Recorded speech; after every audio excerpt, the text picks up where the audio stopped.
ายดีเนาะวันนี้เราจะมารีวิวปืนแม็กปืนลูกแม็กที่ว่าใส่ยิงลูกบีที่ว่าเฮ็ดเลยก็โดนเติบเลยเนาะที่ว่าบริสุทธิ์ยิงบริใส่อีหยังละที่มารีวิว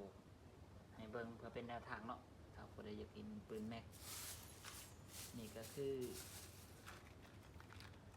ลูกแม็กลูกสันเนาะเป็นลูกสันนี่เนาะพอเขาจะยิงลูกบีนี่ขนาดหาประมาณนี้แหละชื่อว่าพิษเหล้ามันนี่กะเป็นเหล้าซีฮินเราเป็นเหล้าเล็กเนาะตะกี้มันเป็นเหล้าแบบหกเหลี่ยมเป็นหกเหลี่ยมแล้วเขาก็มาเจี่ยวจนในหกที่ต้องการยาวกับประมาณ57 เซน58 เซนเนาะความยาวของเรามันอันนี้ก็เป็นเก็บเสียงก็คือเฮ็ดเองทางในก็เป็นฝากระตุก เป็นฝากระตุกเป๊ปซี่นี่ก็ทอ PCP มีสิมารีวิวแล้วมื้อหน้าสิได้ยิ่งให้พี่ให้น้องเบิ่งอันนี้ก็ถือว่าเฮ็ดเองเบิดเนาะขั้นสากอีหยังกอไก่ก็เบิ่งมาจาก YouTube นี่แหละเขาเฮ็ดแนวใดเฮาก็เฮ็ดนำนี่ก็เป็นติดกล่อง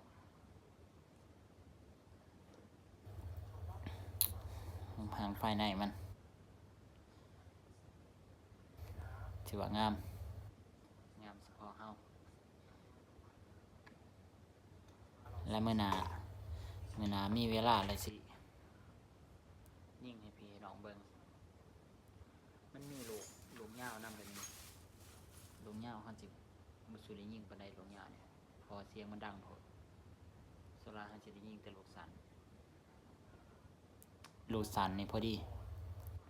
ระยะยิงนี่ก็ประมาณอยู่20-30นี่ถือว่าโอเคถ้าใกล้กว่านั้นก็จังมันสิไปจังได๋ละลูกนี่จักสิปิวบ่ปิวแต่ระดับ20 เมตร28 เมตรนี่โอเคซัมพาเวียนี่ถืออยู่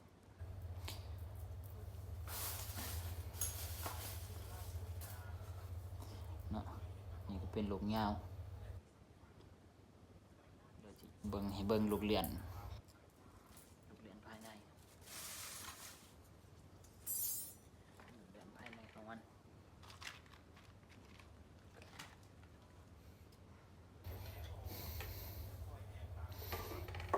ค่อนข้างสิยก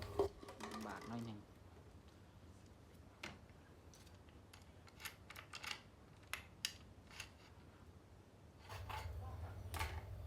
นะนี่ก็คือลูกเรือนมัน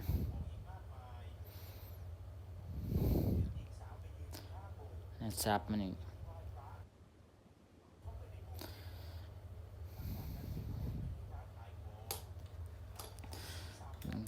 เป็นทางในนี่ก็คือ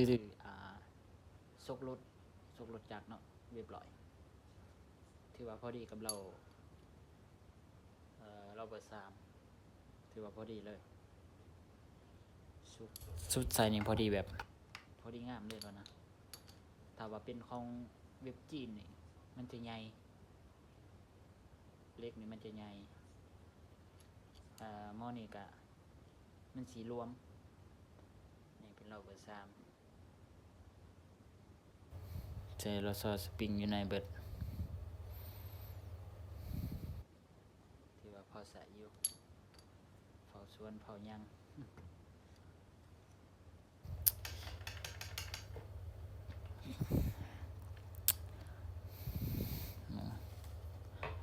เริ่มสภาพแล้วน้ำหนักนี่ที่ว่าประมาณอยู่3 โลบาทถือว่านักเติบอยู่นักน้ำใหม่แน่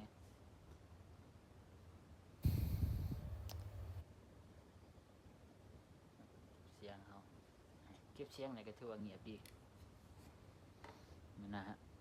มันอาจสิลองยิงให้พี่น้องเบิ่งนี่เฮาเก็บเสียงเฮาเฮ็ดเองปลากระตุกนี่แหละยัดใส่กับความยาวกับประมาณคืบไป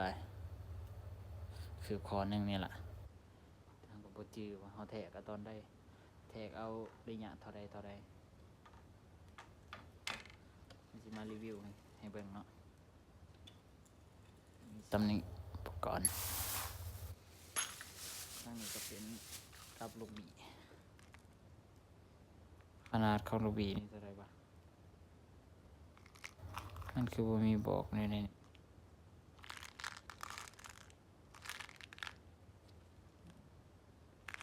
บ่จื้อขนาดมันว่าขนาดมันเท่าใด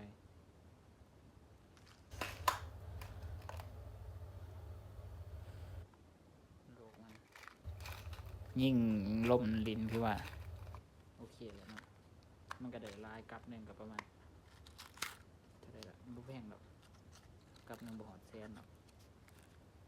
ดูที่ว่าได้ลายเติบประมาณ100นึงนี่เนาะประมาณ100ลูกนี่ประมาณ 6.8 ได้ลูกขนาดลูกอันนี้เนาะขนาดของลูกอันนี้ 6.8 ความยาวของมัน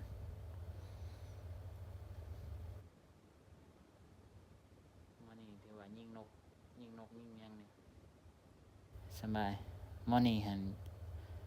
เฮาก็บ่สิได้ยิงไปไหนเพราะว่าอย่ามันปิ้วมันแห้งโพดเฮายิงลูกบีเนี่ยมันแห้ง